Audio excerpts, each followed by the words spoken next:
Welcome back, innovators, dream chasers, to another electrifying episode of Coffee with Convery. Today, we're diving into the digital end with a true titan of tech sales. Imagine a journey that starts in the vibrant pulse of South Africa and leads to the cutting edge of Canada's tech scene. Our guest has conquered continents, led legions at tech giants, and now he's revolutionizing the game for small and medium businesses across the Great White North. Fasten your seatbelts, prepare for this takeoff with the sales savant, the leader, luminaire, and the SMB superstar himself, Kree Govender. Kree's not just climbing the corporate ladder, he's building rocket boosters on it. From igniting innovation at IBM to masterminding Microsoft's moves, he's the Beethoven of business growth, composing symphonies of success wherever he goes. So, whether if you're an entrepreneur, a curious coder, or just someone who loves a success story, you're in for a great treat. So let's get down to it and welcome my friend Kree to this podcast. Kree, welcome to the podcast. Wow, that's quite an intro there. Thank you so much, Brian. You're Um, welcome. I I wanted to really, give you a good story there to kick this going. yeah, I hope I can live up to it, and I may need to leverage that for some of my other intros. Sounds good. Sounds good. So to get started, I always ask my guests a few rapid fire questions so the audience can get to know a little bit more about you, and then we'll jump into your story and all the information about your background and things like that. So Sure. first up, what would you say is your superpower? Oh, undoubtedly, it's staying calm, no matter what is happening around me. That is it. Wow, that is a good superpower, and we need folks like yourself. I swear that is an amazing superpower. If you had to think of a favorite smell, what would you say? Oh, right now it's when my son comes into the bed and he's snuggling next to me. There's Ah, nothing more precious than that right now. A little ah, I 5-year-old. love that. I love that. What is the best compliment you've ever received? Um, that's an interesting one. I would have to say it's probably you're such a talented writer. Um, that's probably the best one I've received. Nice, interesting. Um, Thinking about go-to treats or snacks or guilty pleasures, indulgences, or maybe even healthy snacks. What is your favorite snack? Deep dish pizza. So if I can Ah, get my hand on a Chicago style deep dish yeah, pizza, that's that is it. that is it for me. I was wondering if you're going to say Chicago style because that's typically where you can get some really great deep dish food. So I go to Chicago just for that. there you go. Thinking back to school, whether it was high school, university, college, what was your favorite subject? Computer science, straight Computer up. science. Yeah. I love that. I know that's going to weave into your story, and I'm really curious to see how that all comes together. Let's see. We all started in a first job somewhere. What was your first job? Mm. I was actually a parts picker for an ATM company called National Data Systems. So I would head into the back, people would come in, write out requisitions on a piece of paper. I would go into the back, find the part number, bring it to them, and then check it out for them. So that was my job. What did you call it? A what? A A, parts picker. a parts picker. Okay. All right. Interesting. That's cool. I mean, you know what? These are all the stories. Like I scrubbed pots as my first job in a restaurant. So it was where I learned to, figure out things, interact with people. All these jobs help. If you had Absolutely. to if you had to describe yourself in one word, what would it be? Oh, it would be the word humble. I try to be humble. It's something that I try to project, and I know it probably doesn't sound like humility when you say that you want to describe yourself as humble, but I genuinely try and do that and espouse that. Yeah, I meeting you, I can see that as well. I would say you are humble and just a great person all around. Oh, thank you. You're welcome. So let's jump into it. You have an incredible journey from South Africa to Canada. What was the biggest cultural or cultural pleasant surprise you encountered? Maybe making that transition both personally and professionally. Mm.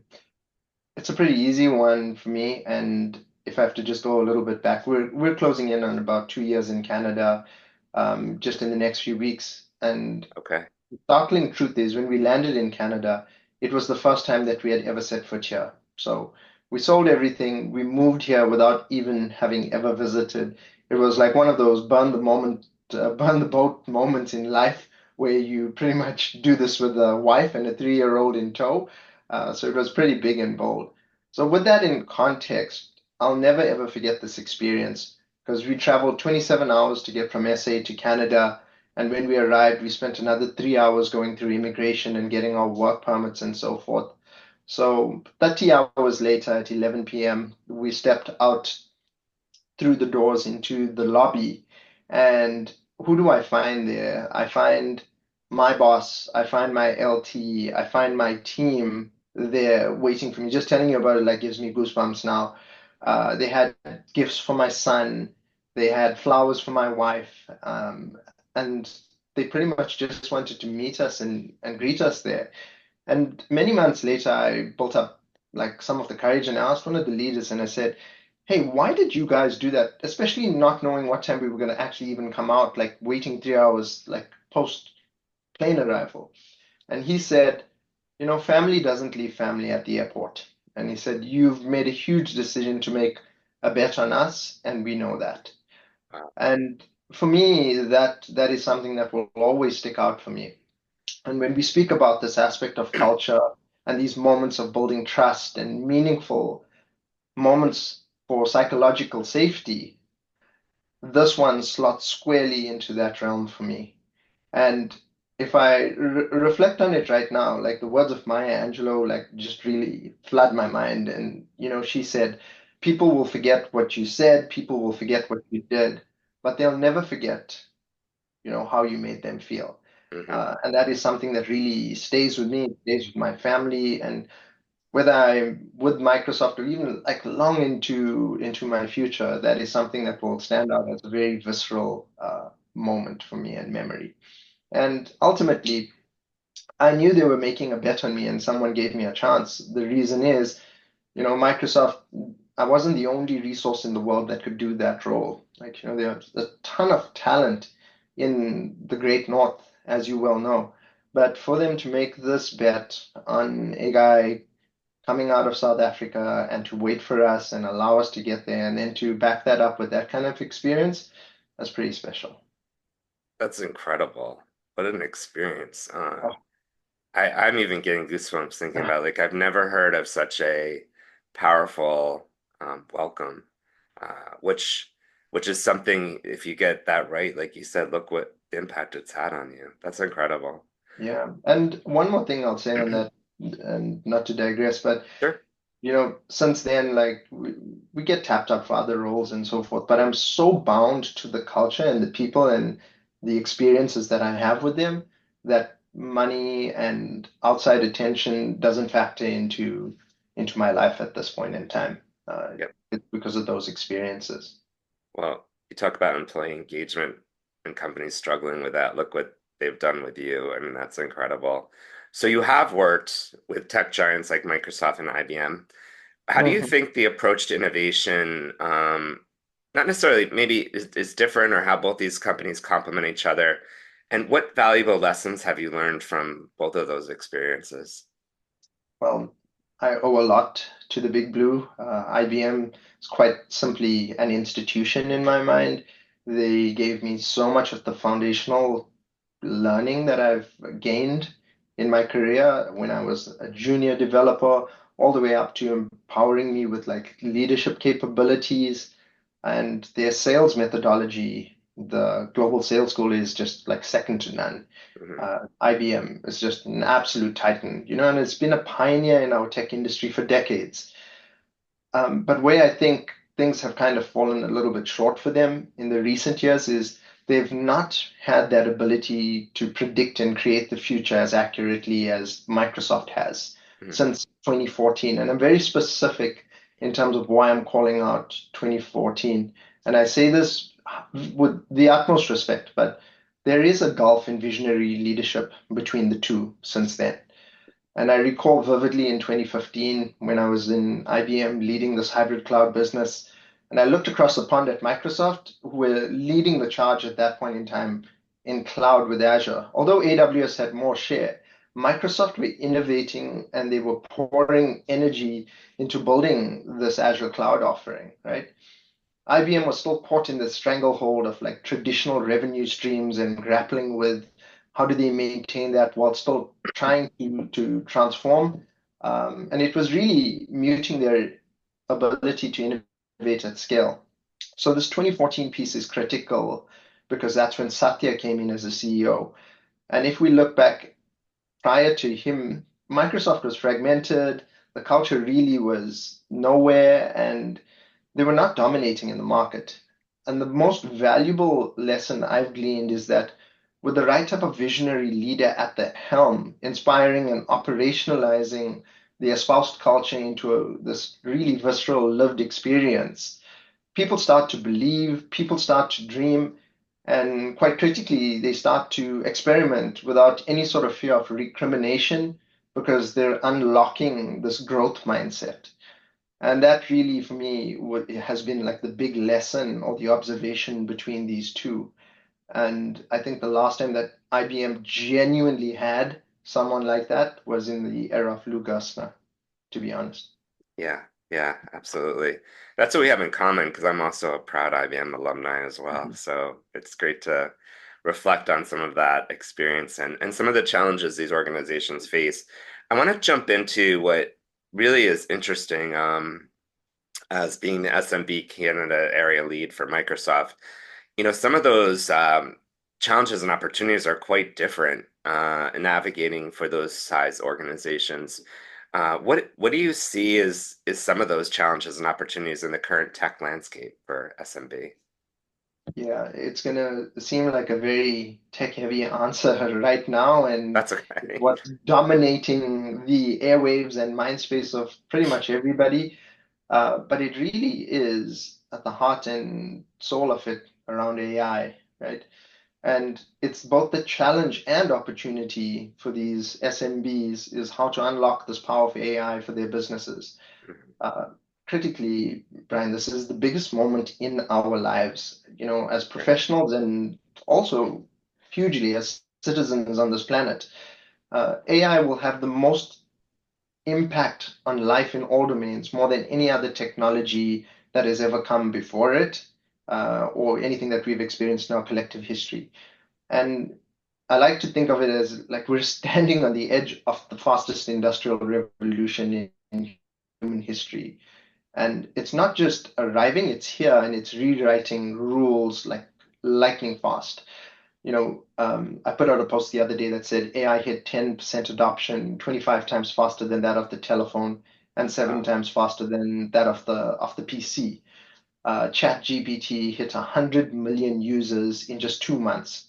That's just dizzying, right? Incredible. Yeah. 4 times faster than the previously faster adopted technology, which was TikTok, and they average now about 200 million daily active users.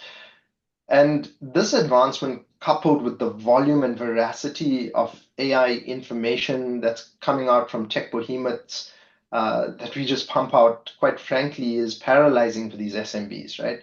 They don't know how to consume all of this and critically what to do next.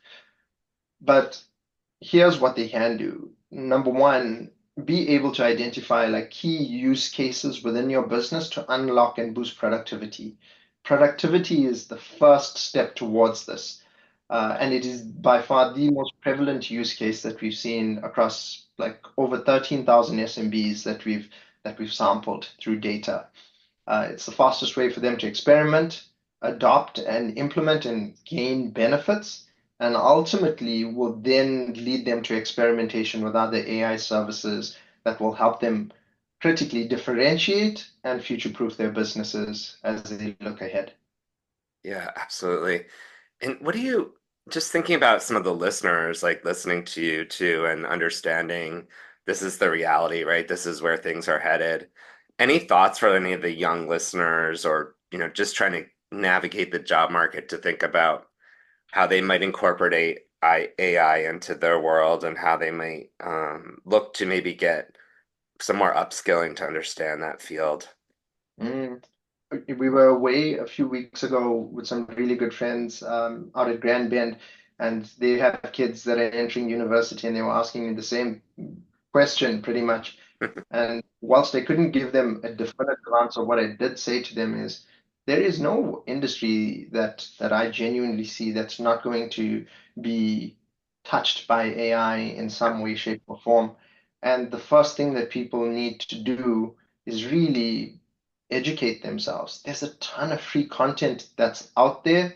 Yeah, And number one, if you're a PC personal user, get your hands on like the free version of Copilot that you can get through Bing, or leverage the free version of ChatGPT and just experiment with it.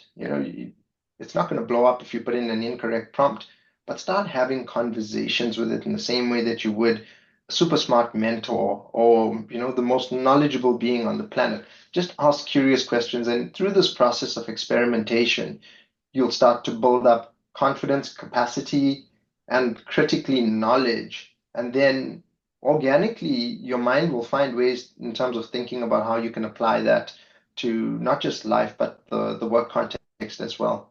And it will also open up the aperture in terms of things that you want to go and then explore. So if you have a leaning towards finance, naturally, I mean, I would go back into the very self same tool and I say, I'm truly excited about what the prospect of AI means for the world of finance. Can you give me some great must-watch videos, or yeah, podcasts, whatever it may be, and leverage the tool to educate you? I would start there first.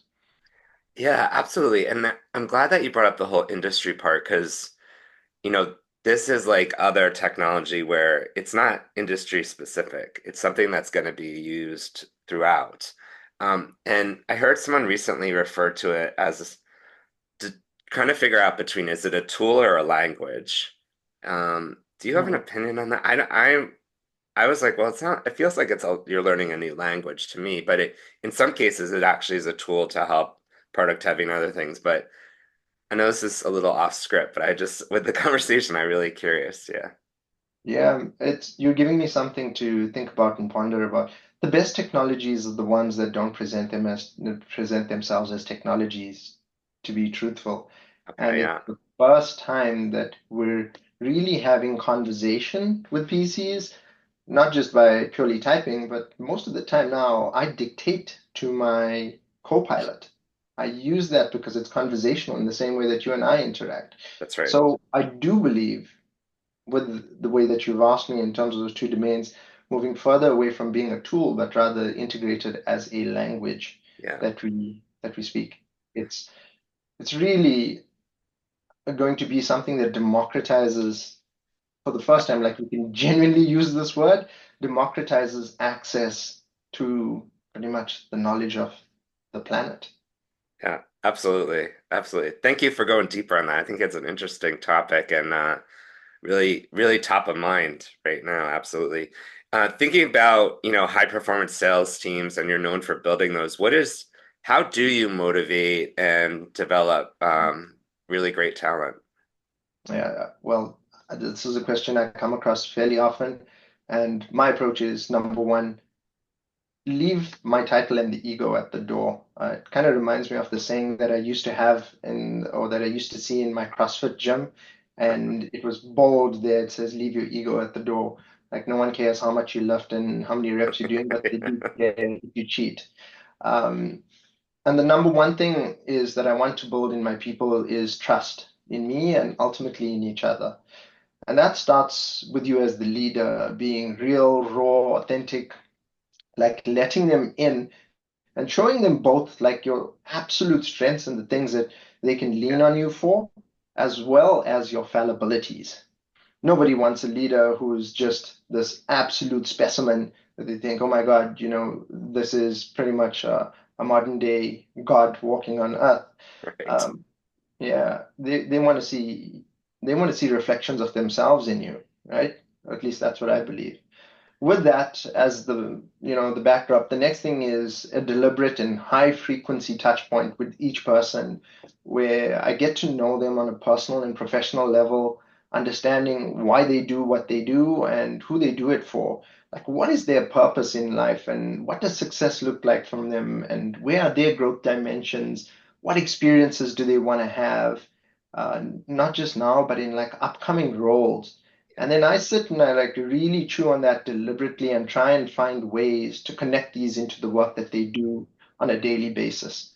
The essence really is to give meaning to the work that they're doing and recognizing not only their efforts and contributions, but that of the team as a whole.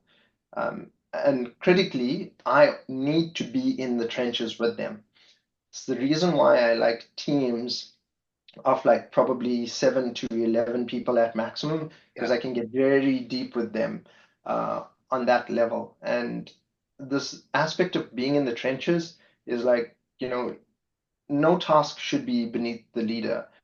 great. And there's a saying that was that if serving is below you, then leadership is beyond you. And at my core, I'm a servant leader, and that adage holds true for me, I believe.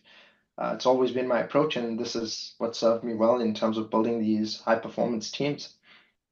Amazing. It's so inspiring, and also some key points for people to think about as they start to become a future leader or a leader now. And really, I love your approach to being with the teams. It seems like in so many corporate settings, sometimes it's encouraged that you're more away from the team or you don't have time for that or you should be doing. And I'm one that goes against that grain. And listening to you, I see how you embrace that because the most successful leaders, in my opinion, are the ones that have the most high performing teams that lift them up and lift each other up, right? So Yeah, very thank you. much so. The other thing I noticed in your LinkedIn profile, you mentioned that leadership is an opportunity to serve. Could you talk a little bit more about what that means to you? Mm. And that is part of a quote that I lifted from J. Donald Walters, and he says, "Leadership is an opportunity to serve. It is not a trumpet call to self-importance." Once again, speaking back to the ego, which is why it like really resonated with me. Yeah, But here, this aspect of servitude really harks back to my youth as a child, and even all the way into my late teens. My parents were teachers, and they were also political activists working with liberation movements like the ANC during the oppressive apartheid regime, which is why I have such a reverence for Mandela behind me, right? And I witnessed firsthand through very young eyes what being of service by way of education, as well as like activism, meant for just pure equality. And that stayed with me, and it's how I approach every interaction in life, be it personally or professionally. It's a fundamental part of my operating system. And how that I put that into practice is I'm constantly asking myself these questions, which is like, how can I be of service here? How can I be of better service to this person or this intended outcome? Even when those situations or discussions can be challenging, right? mhm, I always try to bring that to the fore, together with this sense of calm, and constantly question or challenge myself on those dimensions. And in that way, I'm able to breathe life into that philosophy. absolutely. Great, great reflection on that, and thank you for sharing your insights with that. Obviously, you've been involved in cloud and AI. What do you think businesses should think about as they're preparing for, well, they're both here, so and being used, but what do you think businesses should prepare for, in the next few years as it relates to maybe these two technologies, either one or separately? Mm. What I say next will probably raise the hairs on many people's necks, but personally, I have to, caveat that this is my Yeah, personal view. that's right. I'm deep, I am deeply convicted that we're on this path to unlocking AGI, artificial general intelligence, an intelligence that can think and reason for itself with this ability to self-learn and create other AGIs. And OpenAI has a great article that outlines like the 5 steps that will get us to AGI. Okay, And as you well know, they're pouring billions into this, right? And it's the race to who gets to this moment potentially first and fastest. What I see in the near term, though, to answer your question more directly, is that unlocking this productivity promise at scale, which I mentioned earlier, for people and organizations. And that will then be followed by these AIs that will be able to like reason deeply on complex problems, very much in the same way that we as human beings are able to do. And then a little bit further on from that will be the rise of this agentive technology where these AIs can act autonomously on your behalf in multiple domains. And those will all be the force multipliers that gets us to this point of AIs that can invent themselves and finally AGI. So the best thing that people and businesses can do right now is to get started and experiment. Like the best time to get started was yesterday. The second best time is today, right? Yeah. And at Microsoft, we've got this Copilot that integrates across like the productivity stack. And I know many of your listeners are probably using some version of that Yeah. productivity suite across Word and PowerPoint and so forth. And in that light, Copilot's the quickest entry point in a safe and secure manner. And I want to touch on this safety piece because security in this new age is critically important. Security and privacy. Hmm. And we've all got to enter this eyes wide open. If you're using ChatGPT in a free version, anything you put in there is being used to train the model, and your data is out in the wild. That's You right. you have no control over it. So pay for it, get a license, and start experimenting in this realm of productivity first. Great, great eye opener just on that statement alone. Thank you for sharing that.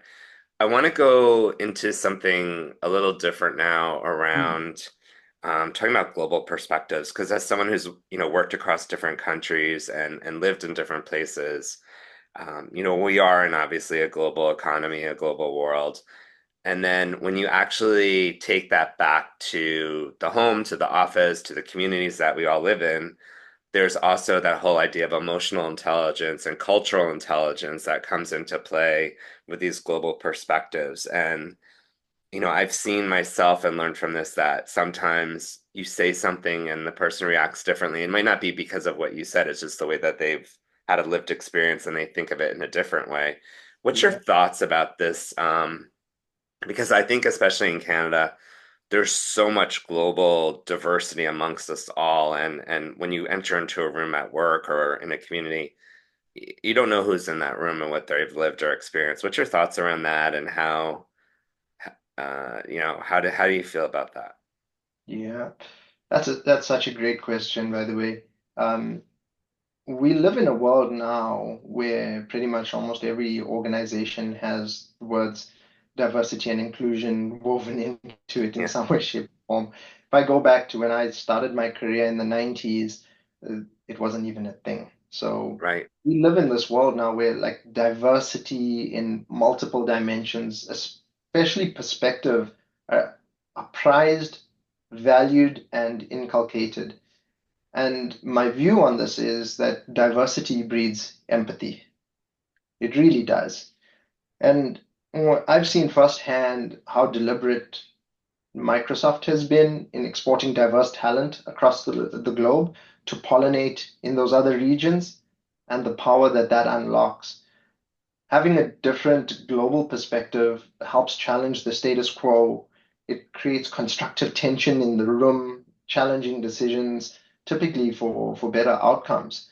But critically, it goes back to the path that you outlined earlier on. It's being different in the room Hmm. allows you to have empathy. It unlocks that ability in you because when you're with people that look like you, speak like you, have the same cultural backdrop, uh, there is no need for that necessarily, right? But you get transported into a different place where you're a stranger in a strange land, it'll unlock it for you for sure. Yeah, what an interesting reflection on that. Yeah, thank you for talking about that because I think that can be a stumbling block for people or organizations as a whole, right? Where, giving people that voice and trying to understand the different perspectives. Um, I think the key thing is empathy. Absolutely. Interesting. Thinking about the audience on this podcast, lots of people transitioning jobs right now, some people just starting out a career.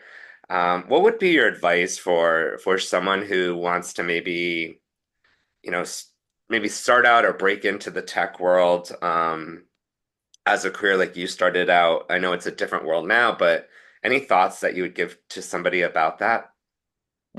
Yeah, there there are probably three things that I would say to these folks that are early in career. And I want to start off by prefixing that we were all early in career at a point in time. No one ever miraculously exited out of university and was like, wonderful, here you've got 20 years of experience that has been magically gifted to you. We've all got to go through that organic learning curve, and that is the beauty of life.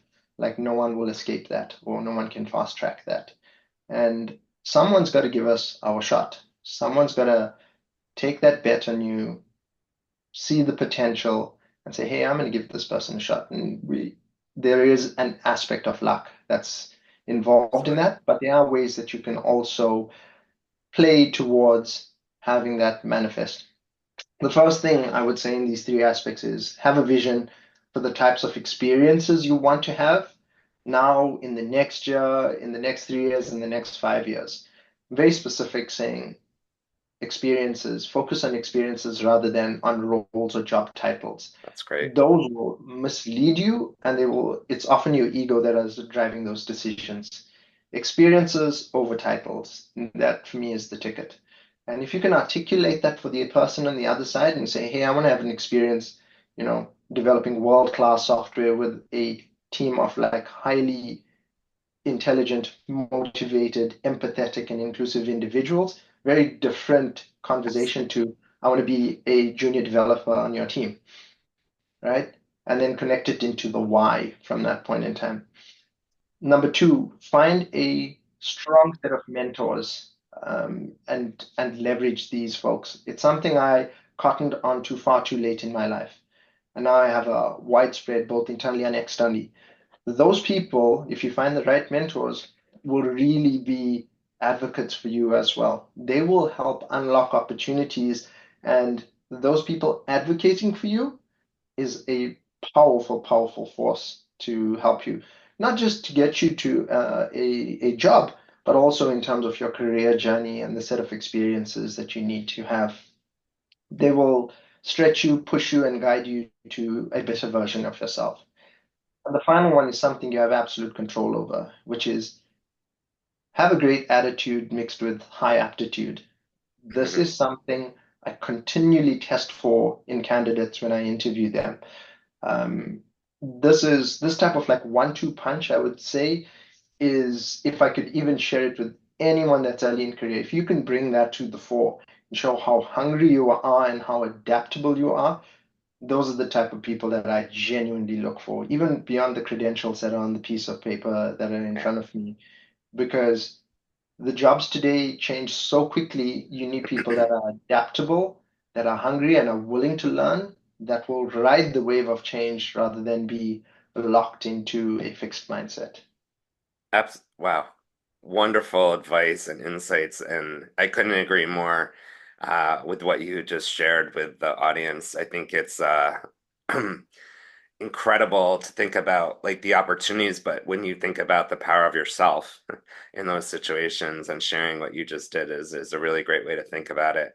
I know we're getting close to the end of this conversation. I know we could talk about a ton of topics that we're passionate about, but was there anything else that you wanted to share, maybe that we didn't get into, or that you wanted to share with the audience that maybe is on your mind?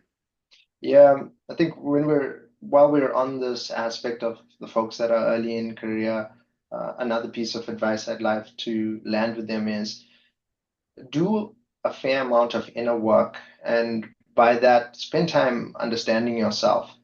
Mm, From strength finder assessments, 360-degree feedback perspectives from like family and friends and people that you have deep respect for, or like even free assessments like 16 personalities. The one that I absolutely loved, it costs like $15, but it's the Enneagram.